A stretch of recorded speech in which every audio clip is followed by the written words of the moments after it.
Probably one of the most quiet and most powerful men in Washington. It's great to talk to you this morning. By the way, our question of the day, a couple of things. We're broadcasting live from the Republican National Convention. Thanks to United Operations and Real Time Leasing. Thanks, guys, also. And this is good for our discussion. The Musk electric question of the day. Will the libertarian wing of the GOP ever be embraced by the mainstream of the party? Yes, the GOP will have no choice if it wants to stay relevant, or no, those individuals will eventually have to leave the party. Obviously, in Minnesota, this is the big issue. The issue with Ron Paul and these people basically taking over the GOP. Right. And 3 or 4 other states around the country where they didn't take over, where they still increased their influence just about.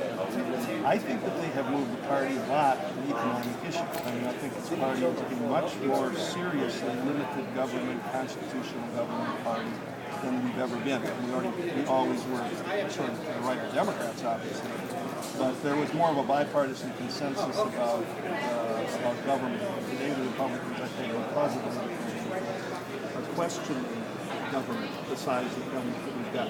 I think where there's going to be a problem going forward is in some debates on foreign policy. Interesting. Well, let's stick with just the fiscal issues, because whenever I hear the fiscal discussion, I like to put it in terms of there's a group within the Republican Party that believes in just managing the growth, and then there's a group that literally wants to start pitching stuff over. Where do you see that going? Do you agree with that kind of definition? Or I think, you know, I was listening to one of the cable shows this morning, and I heard him talking about the need for bipartisanship like we used to do. We had a couple of great bipartisan achievements in the Bush administration. No Child Left Behind and prescription drug benefit, and neither one of them ended up being very happy for conservatives. Right. Big expansion of the federal encroachment in education, huge unfunded liability on the prescription drug benefit. Right. That's what we got, frankly, from this gauzy, positive, bipartisan consensus between Republicans and Democrats in the last decade. And I think what's happened now is the country, and particularly the Republican Party, have seen, we're headed over the cliff. We can't afford the kind of government we've been building, and this consensus that we had kind of between the two parties about what government ought to be doing has to break down because we can't afford to do it anymore. Well, a lot of times we hear people say, we don't like being, pulled across the aisle when it comes to the quote-unquote compromise. The right is being, having to give up all their principles in order to compromise to deal with the left or the Democrats, whatever you want to call them. So that's part of the issue. where do you think it's going? Do you think it's a good thing? On balance, I think we're going to go in the right direction. I'm a long-term optimist. I do think conservatives have to think about this. What we've been doing over the last couple of years has been slamming on the brakes to prevent Obama from taking us over the cliff even more than we already have. Once we win this election, and I think we're going to win this election, Ron is going to win, and I think we're going to probably take the Senate by a narrow margin. Then we've got to think seriously, not just about how to slam on the brakes, how do we actually downsize government? And you can't go at it with your Right. You've got to have a plan. You've got to think seriously about how we reduce long-term spending, downsize government, empower individuals as opposed to agencies. That's difficult intellectual work that we as conservatives are going to have to engage in when we win. I think the Ron Paul people would say, really, it's about government power. It's not just about downsizing. It's about literally cutting out because they feel that it's reached a point where the government is too powerful. Yeah, and I think one place where you really see that is in the argument of the Catholic Church, the war on the Catholic Church. The way I put it is the government is insistent that the Catholic Church bend to its will. That's what they want. And their idea is that the state is the all-powerful institution in our society, and everything else is supposed to be supported. That's not really an American idea. I'm not challenging anybody's patriotism. I'm just saying that's not the way that America was built. We respected independent institutions, non-governmental institutions, gave them their run. The government worked for society, not the other way around. And that's what's come under threat, it seems to me, in the last few years. And that seems to be what's fueling this libertarian wing of the Republican Party. Let's quick talk about foreign policy, because Bob and I talk about it all the time. This is something that's in your wheelhouse. What is the foreign policy of the United States, and where does it need to go under the next administration? Well, I don't think we have. I truly think that this president came into office believing that American decline was both inevitable and in many ways desirable. That the notion that we were going to be the preeminent power in the world was somehow more costly, more threatening than we like. He has tried to move us into a position where we just, one of many nations working with multinational and multilateral organizations and tried to avoid the notion of the United States being a leader in the world. What we're finding, and what we're going to find, unfortunately, is there's got to be a leader. And if it's not going to be us, it's either going to be chaos or somebody really that is scared of us. This doesn't mean that we have to run around the world, invading countries left and right. That's a caricature. We can argue about Iraq. But the notion that the United States has to lead in the world is not something we can argue about. If we don't do it, the world is going to be a very dangerous place for us. Tom and I interviewed a lot of these, almost all them academics. And one of the things we notice is even with more conservative foreign policy experts, we keep hearing this idea of intervening militarily in Syria coming up again and again and again.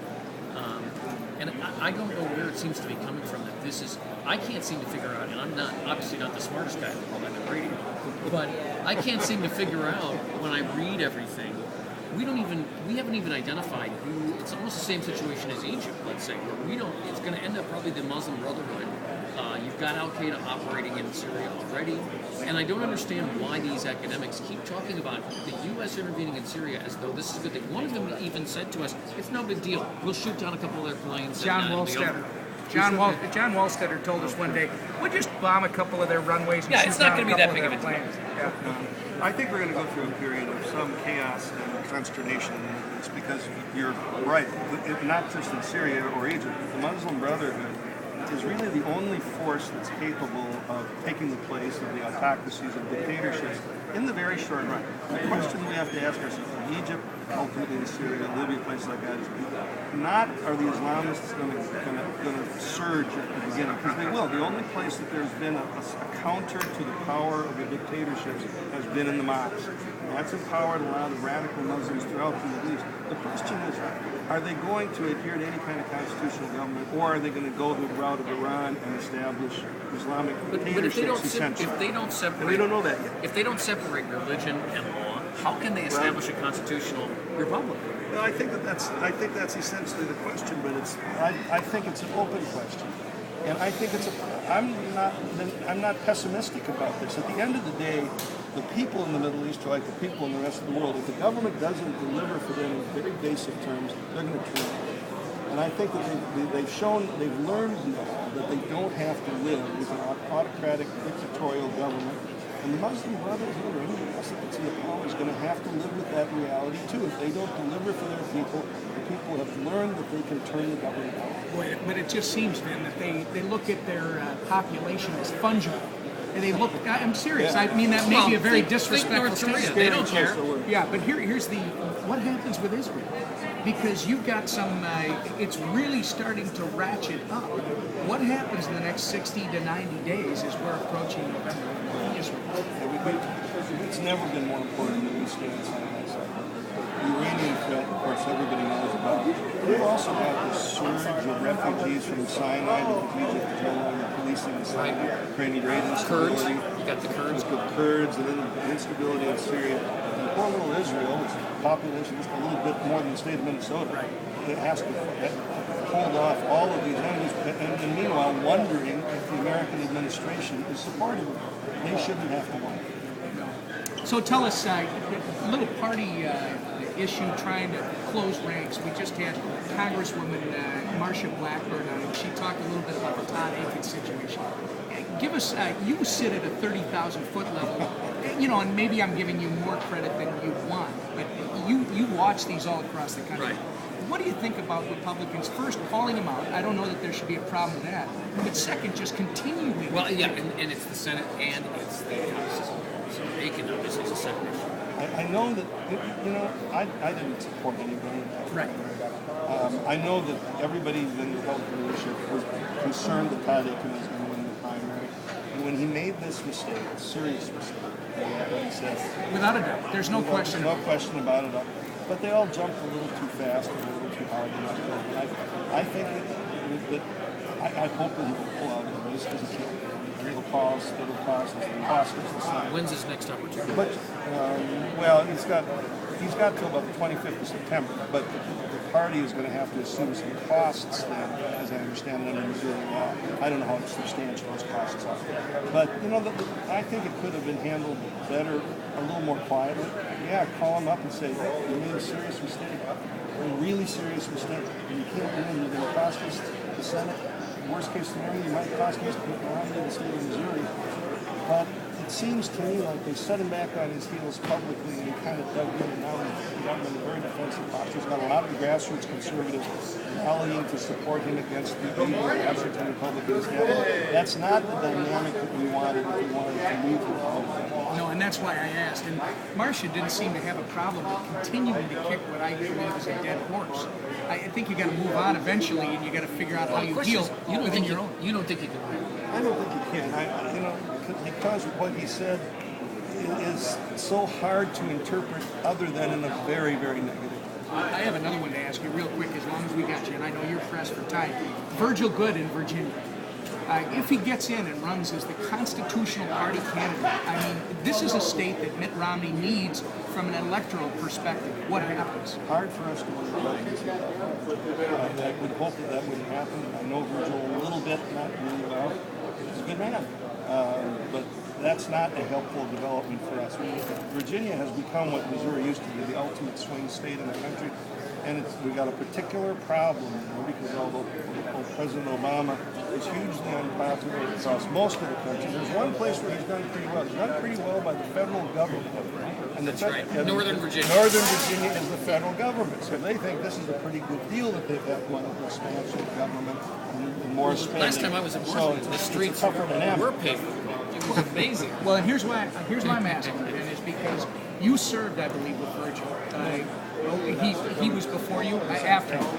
But you've known him personally, maybe not as a close friend, and you've been involved in these different races at different times. Is this one where you might actually be asked to run a little interference and talk to Virgil about what this could be? If I am, I'll try to help with that. I think somebody else can. Congressman Vin Weber, Great thank to you be for with you joining guys us. today. Have a great Keep convention. faith. You had to come all the way to Tampa to talk to some Minnesotans. Well, that's right. These people down here think this hurricane is bad weather. They haven't been through a blizzard in Minnesota. Hey, before he leaves, We were just saying that. Vin, how's the fishing in Walker? Good? Fishing's good this year. All right. Actually, very good this year. Early winter, you better get that cabin And closed make up. sure you keep Oh, that no. We keep fish those all winter long on Leech Lake. keep those invasive species. Oh, don't get me started on that. That's what we should have talked Now about. we're under real security issues. All right, Davis and Emmer live from Tampa, the Republican National Convention.